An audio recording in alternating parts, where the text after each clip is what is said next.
Dia 20 de abril. Capítulos de hoje: Gálatas 3, Ruth 3 e 4. Gálatas 3.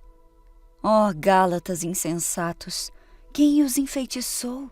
Não foi diante dos seus olhos que Jesus Cristo foi exposto como crucificado? Gostaria de saber apenas uma coisa: foi pela prática da lei que vocês receberam o Espírito ou pela fé naquilo que ouviram? Será que vocês são tão insensatos que, tendo começado pelo Espírito, querem agora se aperfeiçoar pelo esforço próprio? Será que foi inútil sofrerem tantas coisas? Se é que foi inútil, aquele que lhes dá o seu Espírito opera milagres entre vocês. Realiza essas coisas pela prática da lei ou pela fé com a qual receberam a palavra? Considerem o exemplo de Abraão.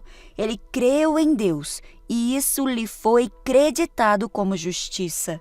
Estejam certos, portanto, de que os que são da fé, estes é que são filhos de Abraão.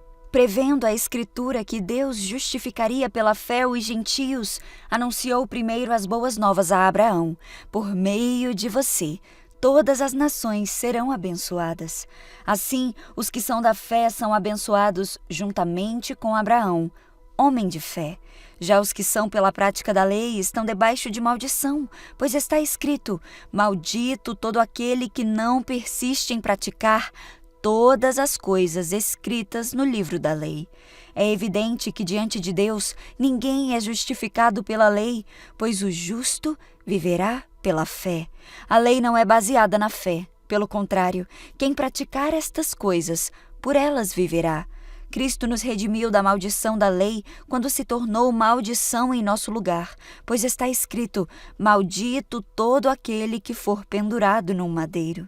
Isto para que em Cristo a bênção de Abraão chegasse também aos gentios, para que recebêssemos a promessa do Espírito mediante a fé. Irmãos, humanamente falando, ninguém pode anular um testamento depois de ratificado, nem lhe acrescentar algo. Assim também as promessas foram feitas a Abraão e ao seu descendente. A Escritura não diz, e aos seus descendentes, como se estivesse falando de muitos, mas ao seu descendente, dando a entender que se trata de um só, isto é, Cristo.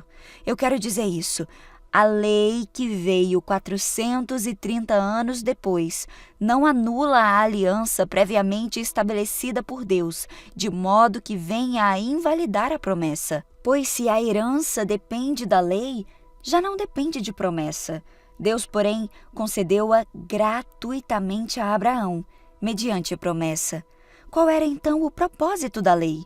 Foi acrescentada por causa das transgressões, até que viesse o descendente a quem se referia a promessa, e foi promulgada por meio de anjos, pela mão de um mediador. Contudo, o mediador representa mais de um. Deus, porém, é um. Então a lei opõe-se às promessas de Deus? De maneira nenhuma, pois se tivesse sido dada uma lei que pudesse conceder vida, certamente a justiça viria da lei. Mas a Escritura encerrou tudo debaixo do pecado, a fim de que a promessa, que é pela fé em Cristo Jesus, fosse dada aos que creem. Antes que viesse esta fé, estávamos sob a custódia da lei, nela encarcerados, até que a fé que haveria de vir fosse revelada. Assim, a lei foi o nosso tutor até Cristo, para que fôssemos justificados pela fé. Agora, porém, tendo chegado à fé, já não estamos mais sob o controle do tutor. Vocês são filhos de Deus, mediante a fé em Cristo Jesus. Todos vocês, pois os que em Cristo foram batizados, de Cristo se revestiram. Não há judeu, nem grego, escravo, nem livre, homem, nem mulher, pois todos são um em Cristo. E se vocês são de Cristo, são descendência de Abraão e herdeiros, segundo a promessa. Ruth 3. Certo dia, Noemi disse a Ruth: minha filha, é hora de eu encontrar para você um lar seguro e feliz. Esse Boaz, senhor das moças com quem você trabalhou, é nosso parente próximo. Hoje à noite ele estará na eira, onde se debulha a cevada. Faça o que lhe direi. Tome banho, perfume-se e vista a sua melhor roupa. Depois vá até lá, mas não deixe que Boaz a veja enquanto ele não tiver terminado de comer e beber. Repare bem no lugar onde ele se deitar. Então vá, descubra os pés dele e deite-se ali. Ele lhe dirá o que fazer. Farei tudo como a senhora disse, respondeu Rute. Assim, naquela noite, ela desceu até a eira e seguiu as instruções de sua sogra. Quando Boaz terminou de comer e beber e estava alegre, foi deitar-se perto de um monte de grãos e pegou no sono. Rute se aproximou em silêncio, descobriu os pés dele e se deitou.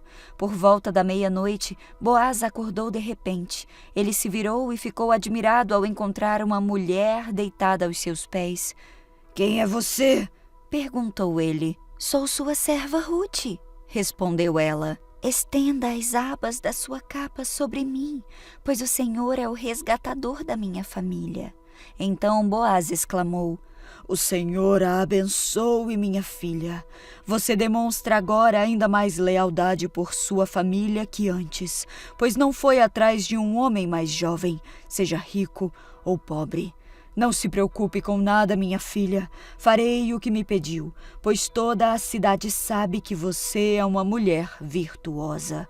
Mas embora eu seja de fato um dos resgatadores da família, há outro homem que é parente mais próximo que eu. Fique aqui esta noite e pela manhã conversarei com ele. Se estiver disposto a resgatá-la, muito bem, que ele se case com você. Se não quiser, tão certo como vive o Senhor, eu mesmo a resgatarei. Rute ficou deitada aos pés de Boaz até de manhã, mas levantou-se antes do raiar do dia, pois Boaz tinha dito: Ninguém deve saber que uma mulher esteve na eira. Então Boaz lhe disse: Traga-me a sua capa e estenda-a aqui. Ele despejou sobre a capa 6 medidas de cevada e a pôs sobre as costas de Rute. Depois ele retornou à cidade. Quando Rute voltou à sua sogra, ela lhe perguntou: Como foi, minha filha? Rute contou a Noemi tudo o que Boaz havia feito e acrescentou: Ele me deu essas 6 medidas de cevada e disse: Não volte para sua sogra de mãos vazias. Então Noemi disse: Tenha paciência, minha filha, até sabermos o que vai acontecer. Boaz não descansará enquanto não resolver esta questão ainda hoje. Rute 4. Boaz foi à porta da cidade e sentou-se ali. Nesse momento, ia passando o parente resgatador que ele havia mencionado. Boaz o chamou. Venha cá e sente-se, amigo. Quero conversar com você. O homem foi e sentou-se. Então Boaz chamou 10 autoridades da cidade e pediu que se sentassem com eles. Em seguida, disse ao resgatador da família: Você conhece Noemi, que voltou de Moabe. Ela está vendendo a propriedade do nosso parente Elimeleque. Pensei que devia falar com você a esse respeito, para que você a resgate, caso tenha interesse. Se quer a propriedade, compre-a na presença das autoridades do meu povo. Se não tiver interesse por ela, diga-me logo, porque, depois de você, eu sou o resgatador mais próximo. O homem respondeu: Está certo, eu resgatarei a propriedade.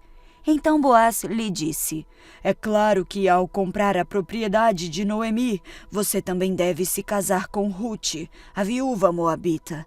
Desse modo ela poderá ter filhos que levem o nome do seu marido e mantenham a herança na família dele. Se é assim, eu não posso resgatá-la, respondeu o parente resgatador. Isso poria em risco a minha própria herança. Resgate você a propriedade, eu não posso fazê-lo. Naqueles dias, havia o seguinte costume em Israel. Quando alguém queria transferir o direito de resgate e troca, tirava a sandália e a entregava a outra pessoa para validar publicamente a transação. Assim, outro parente resgatador tirou a sandália e disse a Boaz: Compre você a propriedade.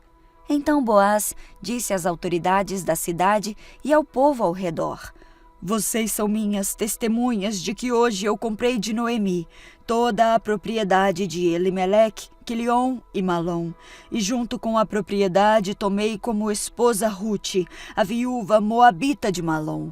Assim ela poderá ter um filho que leve o nome da família do seu falecido marido e herde a propriedade da família aqui na cidade natal deles. Vocês hoje são testemunhas disso.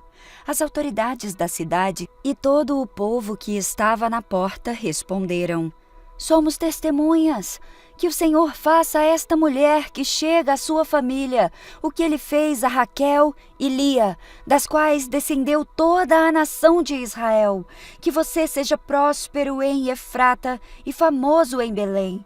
Que o Senhor lhe dê com esta jovem uma descendência numerosa como a de nosso antepassado Pérez, filho de Tamar e Judá. Boaz levou Rute para a casa dele e ela se tornou sua esposa.